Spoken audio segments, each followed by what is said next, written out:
Hello and welcome again. Last 41 videos में हम लोगों ने चैप्टर 7 क्लियर किया है। इंटीग्रल्स चैप्टर 7 जो है वो उसको क्लियर करने के लिए अबाउट 41 वीडियोस जो है वो लगे हैं। और अगर देखा जाए तो पर वीडियो अबाउट 30 और 35 मिनट्स जो है वो टाइम है। और अगर इसको इकट्ठा एक बार चैप्टर पढ़ा जाए पूरा 7 चैप्टर तो 20 और 22 आवर्स के आसपास जो है लगते हैं। आप चाहे तो उसको कम्प्लीटली पढ़ सकते हैं स्टार्ट करके। आज से हम लोग चैप्टर 8 स्टार्ट करेंगे, एप्लीकेशन ऑफ इंटीग्रल्स। ओके, अच्छा, एप्लीकेशन ऑफ इंटीग्रल्स में जो टॉपिक है वो है area under simple curves. Simple curves के अंदर एरिया हम किस तरह से कैलकुलेट करेंगे इंटीग्रेशन को यूज करके। अर्लियर क्लासेस में आपने क्लास 9 और 10 में मेंसुरेशन में आपने सीखा कि जो प्लेन फिगर्स हैं, ट्रायंगल, क्वाड्रिलेटरल्स, सर्कल्स एक्सेट्रा, इनके एरियाज हम कैसे निकालते हैं। उनके लिए स्पेसिफिक फॉर्मूलाज हैं और उनके एरिया बाय फॉर्मूला इजीली आप जानते हैं। कभी कभी ऐसा होता है कोई ऐसे फिगर्स आ जाते हैं जिसमें वो प्लेन फिगर्स जो हैं वो बहुत से टाइप के इन्वॉल्व होते हैं। जैसे क्लास 9th में आपने एक टॉपिक पढ़ा था, मॉडल ऑफ एन एरोप्लेन। इस तरह से एक मॉडल बना होता था ऐसे करके। ये इसके विंग्स भी है इस साइड में ये।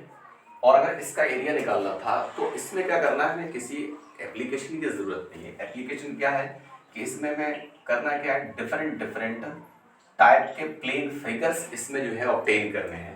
अगर हम ये इन साइड्स को ज्वाइन कर दें तो ये एक ट्रायंगल बन रहा है 1, एक ट्रायंगल बन रहा है 2, 3, ये आपका रेक्टेंगल बन रहा है 4 और ये बन रहा है ट्रेपेजियम।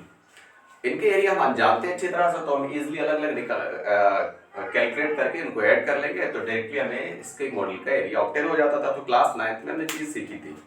लेकिन कभी ऐसा हो कि ये लाइंस स्ट्रेट ना हो करके कर्विकल शेप्स में हो, कर्व के फॉर्म में हो, तब हमारे पास कोई फॉर्मूला नहीं है, उसके लिए हम इंटीग्रेशन यूज करेंगे। तो एप्लीकेशन ऑफ इंटीग्रल्स में एरिया अंडर कर्व्स हम कैसे ऑब्टेन करते हैं, यहाँ पर हम यही सीखेंगे। क्लियर है? तो उसमें क्या है, जब हम एरिया अंडर कर्व्स करते हैं, सॉल्व करना सीखते हैं, तो उसके लिए ज़रूरी ये है कि कर्व जो भी आपको जिसके अंडर एरिया निकालना है उसका एक रफ स्केच आपके पास होना चाहिए। हो सकता है आपको क्वेश्चन में वो रफ स्केच गिवन हो या आपको एक कर्व का इक्वेशन गिवन हो, उससे आपको रफ स्केच बनाना आता हो, तब आप उसको जो है area under simple curves obtain कर सकते हैं। सबसे पहले हम डिस्कस करेंगे कि किस तरह से हम सिंपल कर्व्स के अंडर एरिया ऑब्टेन करते हैं। सपोज करेंगे एक्स वाई प्लेन यहाँ पर बना लेते हैं। एक्स एक्सिस है ये वाई एक्सिस है, एक कर्व है ये। क्लियर? एक कर्व है, सिंपल कर्व। इसका इक्वेशन है, मान लो y = f of x। अगर आपसे कोई कहे कि ये कर्व दे दिया गया, इसका एरिया निकालिए, इसका एरिया ऑब्टेन करना पॉसिबल ही नहीं है, बिकॉज ऑफ ये कर्व जो है एक अनबाउंडेड कर्व है। अगर ये बाउंडेड कर्व होता, जैसे सर्किल है, एलिप्स है, इस टाइप के कर्व्स होते हैं जो कि बाउंडेड है, तो उनका एरिया हम इजीली ऑब्टेन कर सकते हैं। उनके इक्वेशन से, इसके इक्वेशन से इसका एरिया हम इजीली ऑब्टेन नहीं कर सकते। इसके लिए इसमें कुछ और चीजें गिवन होनी चाहिए। इसको पहले हम बाउंडेड फिगर के फॉर्म में कन्वर्ट करेंगे। क्या करेंगे, इस तरह से दो वर्टिकल लाइंस ड्रॉ कर लेते हैं। ओके, क्लियर है? एक इस साइड में और एक इस साइड में। ये दोनों वर्टिकल लाइंस जो है वो y एक्सिस के पैरेलल हैं, तो इनके इक्वेशंस अलग अलग x = a and x = b मान लिए जाएंगे। क्योंकि ये y एक्सिस के पैरेलल है, वर्टिकल है, इसलिए ऑर्डिनेट्स बोले जाते हैं। क्या बोले जाते हैं? ये ऑर्डिनेट्स बोले जाते हैं। ये आपका कर्व है, ये दो ऑर्डिनेट्स हैं, x = a and x = b, और नीचे जो लाइन दिखाई दे रही है वो हमारा x एक्सिस है। तो आपसे पूछा जाएगा area bounded by the curve y = fx between the ordinates x = a and x = b and the x axis, हो सकता है आपको उसमें फर्स्ट क्वाड्रेंट सेकंड क्वाड्रेंट ये भी बोला जाए, तो इस तरह से पूछा जाएगा। तो अब ये कर्व बाउंडेड हो गया, तो इसका एरिया हमें ऑब्टेन करना है। इसके लिए क्या करना होगा, हमें एक वर्टिकल स्ट्रिप लेनी होगी इस रीजन में, एक वर्टिकल स्ट्रिप लेंगे इस रीजन में। देख लें, इस स्ट्रिप की कुछ ना कुछ विड्थ होगी, क्योंकि छोटी सी विड्थ है इसलिए इस विड्थ को हम dx कंसीडर करेंगे, और क्योंकि ये y एक्सिस के अलोंग जा रही है तो इसकी हाइट क्या हो जाएगी, y हो जाएगी। ये वर्टिकल स्ट्रिप एक वर्टिकल रेक्टेंगल है जिसका विड्थ dx है और लेंथ क्या है, y है। अगर इस रेक्टेंगल का एरिया हम निकालें तो वो बनता है a is equal to y into dx, और अगर इस जो वर्टिकल स्ट्रिप का हमने एरिया निकाला है उसको इस लिमिट के अंदर a टू b में हम इंटीग्रेट करें तो इस पूरे रीजन का एरिया हमें ऑब्टेन हो सकता है, इस पूरे रीजन का एरिया हमें ऑब्टेन हो जाएगा। तो जो हमारा फर्स्ट टॉपिक है एरिया अंडर सिंपल कर्व, उसमें पहला पॉइंट है area of region bounded by the curve y is equal to f of x and यहां से हम रिमूव कर देते हैं comma ordinates x is equal to a comma x is equal to b and the x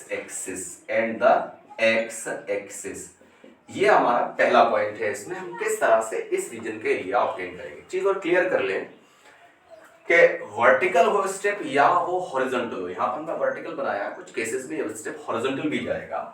तो ये step जो है जिस एक्सिस को टच कर रहा है, एक्स एक्सिस को टच करेगा, ये स्टेप या वाई एक्सिस को टच करेगा, जिस एक्सिस को टच करेगा लिमिट्स जो है वो उसी एक्सिस पर लाई करेंगे।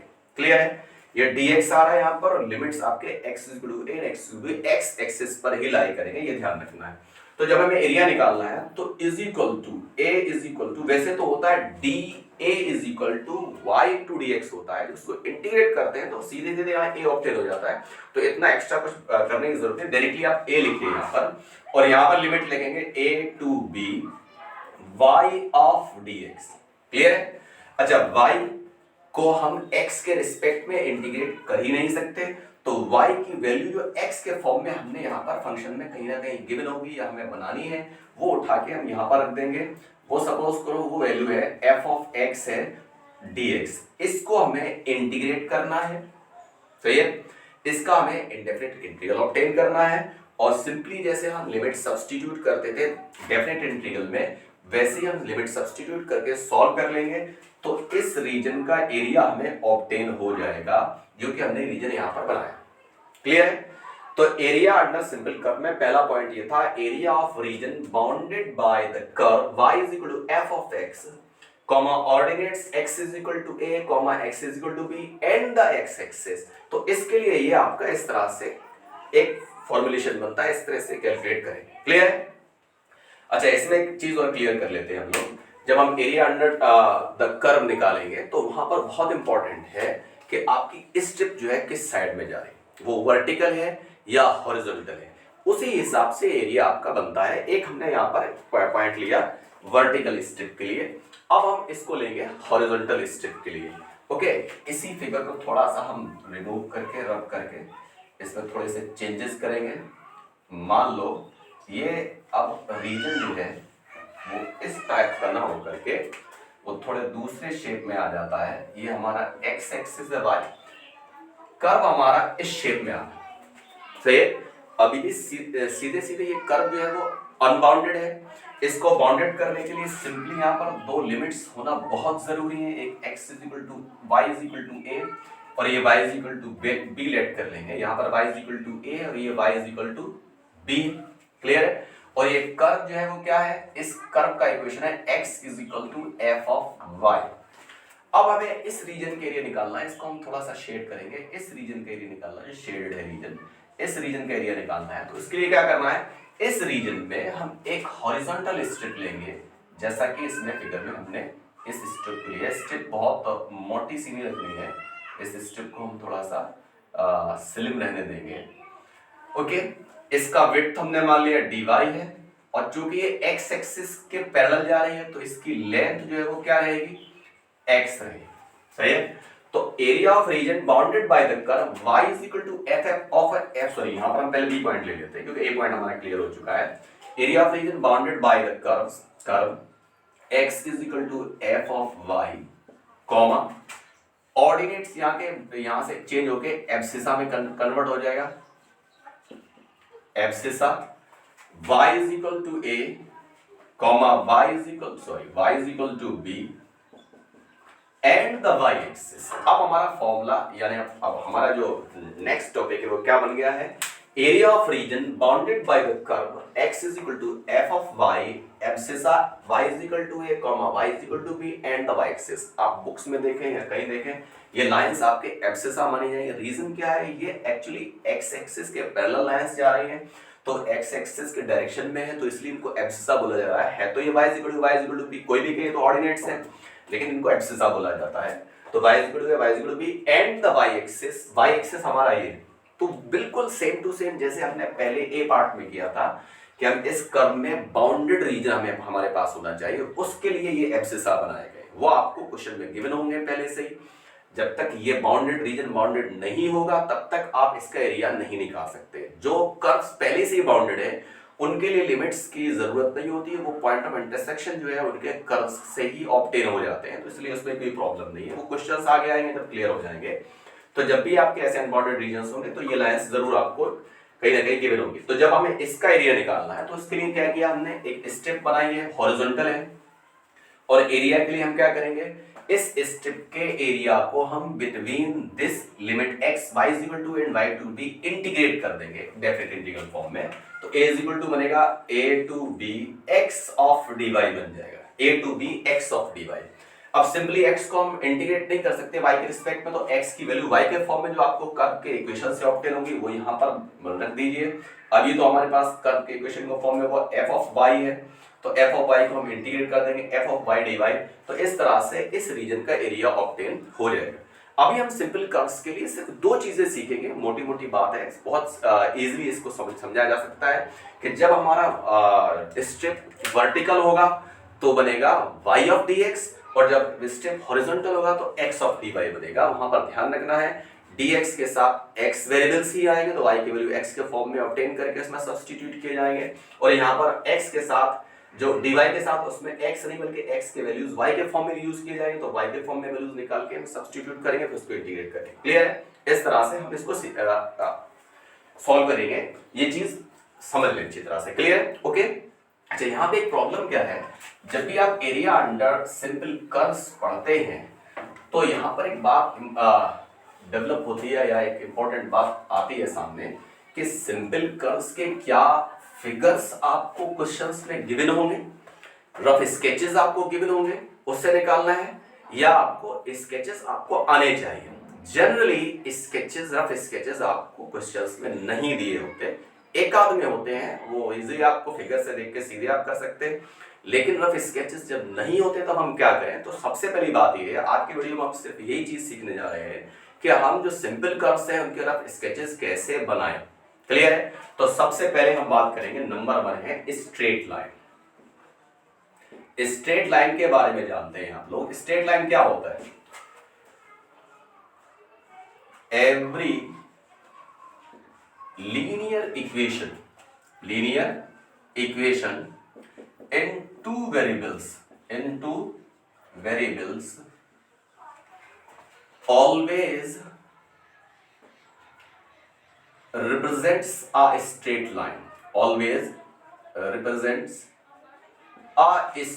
line, कोई भी लीनियर इक्वेशन है इन टू वेरिएबल में वो हमेशा एक स्ट्रेट लाइन को रिप्रेजेंट करती है। For example, general form of straight line का जनरल फॉर्म क्या होता है? ये होता है ax plus by plus c is equal to 0। Slope intercept form क्या होता है? Slope intercept form of straight line ये होता है आपका y is equal to mx plus c। ये स्लोप इंटरसेप्ट फॉर्म होता है स्ट्रेट लाइन का। क्लियर है? अच्छा, नंबर सी में आते हैं। ये है इंटरसेप्ट फॉर्म। इंटरसेप्ट फॉर्म क्या है? जब हम स्ट्रेट लाइन के इंटरसेप्ट फॉर्म की बात करते हैं तो ये होता है x by a plus y upon b is equal to 1। यहां पर a क्या है? a आपका होता है x इंटरसेप्ट और b क्या होता है? b होता है y intercept. x intercept a होता है, b y इंटरसेप्ट होता है। इसका फिगर हम इजीली बना सकते हैं, उसको बना के दिखा रहे हैं आपको। ये आपके एक्स वाई प्लेन है मान लो, इसमें सिर्फ एक ऐसे स्ट्रेट लाइन ड्रॉ कर दी जाएगी। ओ से जो इसका पॉइंट ऑफ इंटरसेक्शन है एक्स एक्सिस पर ओ ए, ये आपका एक्स इंटरसेप्ट ए हो जाएगा। और ये यहाँ पर पॉइंट बी मान लेते हैं ओ बी, ये वाई इंटरसेप्ट बी हो जाएगा। इसको हम डायरेक्टली ऐसे कंस्ट्रक्ट कर सकते हैं, इस तरह से बना सकते हैं। ये जनरल फॉर्म से आपके x plus B Y plus C slope intercept form है। इसको आप x एंड y के वैल्यूज निकाल के टेबल बना के इसको बना सकते हैं, लेकिन इसकी मेरे भी जरूरत नहीं पड़ेगी क्योंकि ऐसे क्वेश्चंस होंगे वो डायरेक्टली उसमें लाइंस बन जाती है पॉइंट ऑफ इंटरसेक्शन निकालने के बाद। क्लियर है? स्ट्रेट लाइन के बारे में ये क्लियर हो जाना चाहिए, देख ले अच्छी तरह से। इसके बाद हम लोग चलेंगे सर्कल। पहला नंबर था स्ट्रेट लाइन, दूसरा नंबर हम बात करेंगे सर्किल की। सर्किल में भी दो फॉर्म्स हैं। नंबर 2 है सर्कल। सर्कल का स्टैंडर्ड फॉर्म है number a, standard form of circle. Standard form of circle क्या होता है? ये होता है x square plus Y square is equal to A square, या इसको हम आर स्क्वायर भी लिख सकते हैं। कुछ बुक्स में ए स्क्वायर होता है, कुछ में आर स्क्वायर होता है, रेडियस ही होता है ये। X square plus Y square is equal to A square, ये होता है स्टैंडर्ड फॉर्म। हुज सेंटर, जिसका सेंटर क्या है? इसका सेंटर होता है 0,0 एंड रेडियस, इसका रेडियस क्या है? रेडियस होता है इसका इज इक्वल टू ए। अगर हम इस स्टैंडर्ड सर्कल को बनाए, सिंपली ये सेंटर है, इस तरह से हम सर्कल बना देंगे, इसका यहाँ रेडियस हो जाएगा, ये सेंटर ओ है 0,0। तो ऐसे इजीली हम इस तरह से बना सकते हैं सर्कल का रफ स्केच। तो ये आपका स्टैंडर्ड फॉर्म ऑफ सर्कल है, x square plus Y square is equal to A square. Clear? दूसरा है जनरल फॉर्म ऑफ सर्कल। इसमें मैं दो फॉर्म्स डिस्कस करना चाहूंगा। General form of circle number A इसमें ले लेते हैं, x minus H to the whole square plus Y minus K to the whole square is equal to A square. इसका सेंटर क्या होता है? सेंटर होता है h comma K and radius क्या है? वही a, radius is equal to होता है a।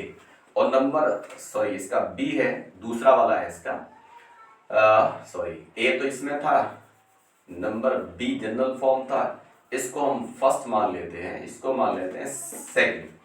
X square plus Y square plus 2gx plus 2fy plus c is equal to 0। इसका सेंटर जो है वो होता है minus G comma minus F and radius इसका लिखा जाता है, रेडियस इसका बनता है is equal to G square plus F square minus C. इस फॉर्मूला से हम रेडियस निकालते हैं। तो ये आपका जनरल फॉर्म है। इस फॉर्म को हम इस फॉर्म में कन्वर्ट करके भी एच एंड के यानी कि इसका सेंटर निकाल सकते हैं, और ओपन कर दो तो इस फॉर्म में बन जाता है। इसमें माइनस जी माइनस एफ के फॉर्म में इसका सेंटर ऑब्टेन हो जाता है, रेडियस को हम इस तरह से कैलकुलेट कर लेते हैं। ये आपका स्टैंडर्ड फॉर्म है, जनरल फॉर्म सर्कल हो जाते हैं। इसके बाद सीधे चलेंगे नंबर 3 में पैराबोला। पैराबोला में आप जानते हैं 11th क्लास में आपने पढ़ा है कोनिक सेक्शन में, पैराबोला के 4 स्टैंडर्ड फॉर्म्स होते हैं, बहुत जरूरी है। पैराबोला से रिलेटेड क्वेश्चन भी इसमें बहुत से हैं।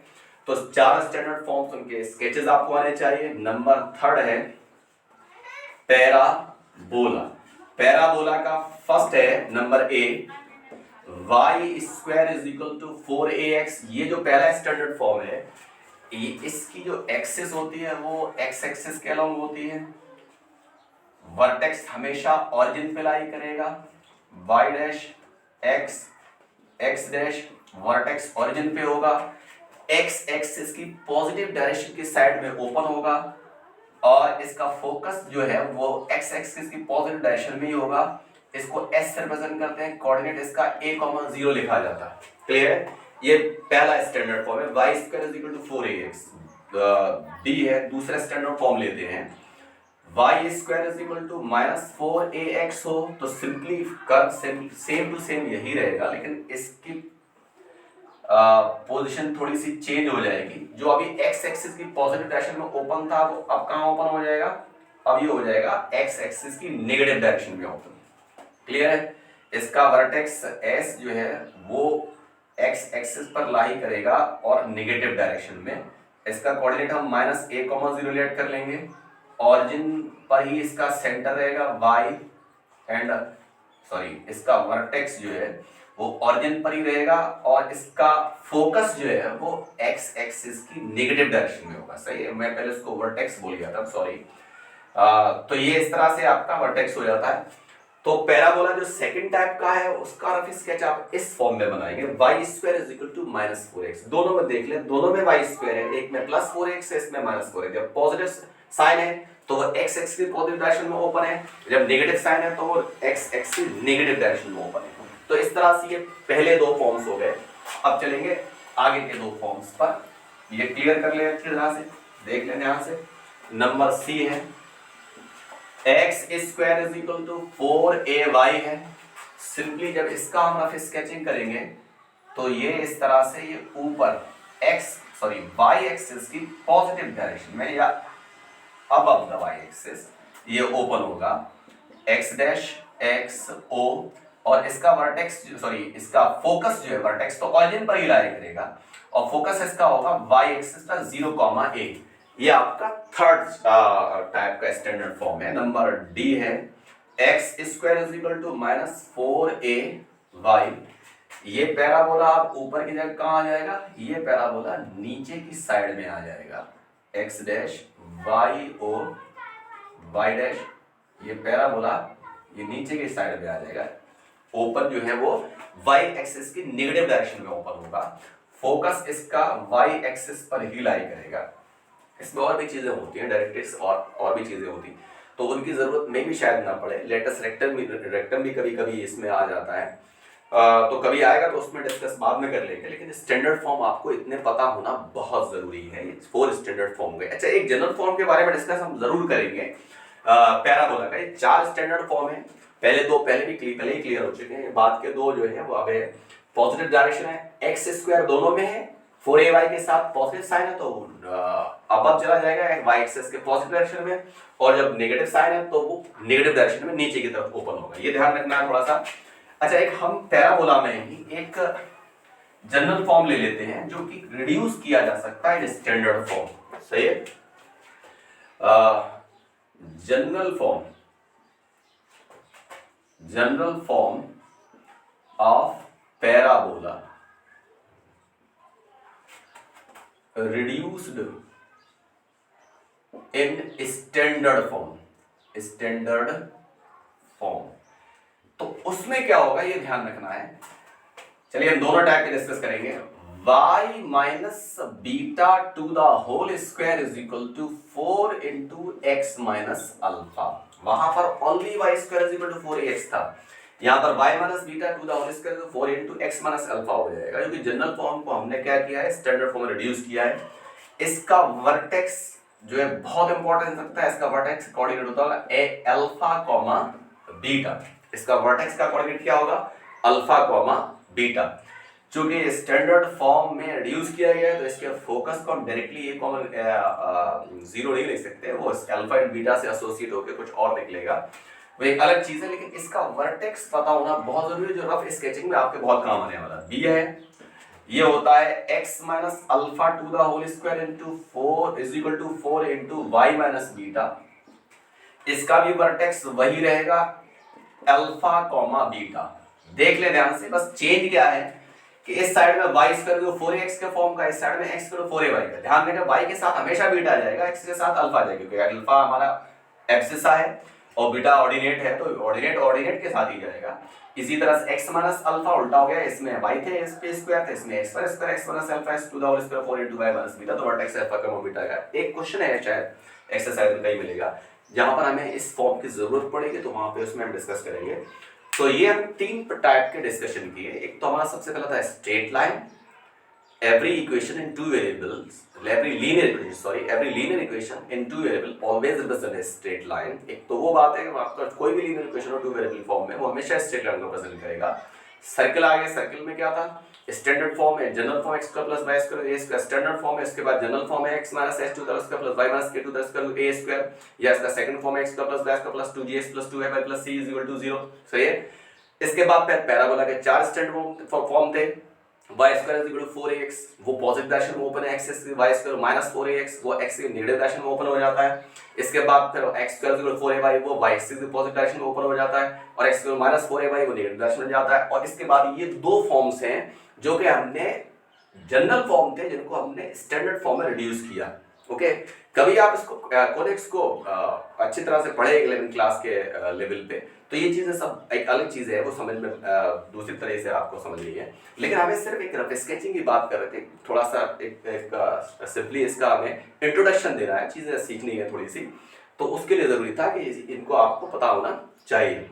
इसके बाद हाइपरबोला भी है, हाइपरबोला से पहले इलिप्स आता है। इलिप्स जरूरी है क्योंकि हाइपरबोला से रिलेटेड क्वेश्चन आपके बुक में नहीं है, हो सकते हैं मे बी, लेकिन अभी तो नहीं है।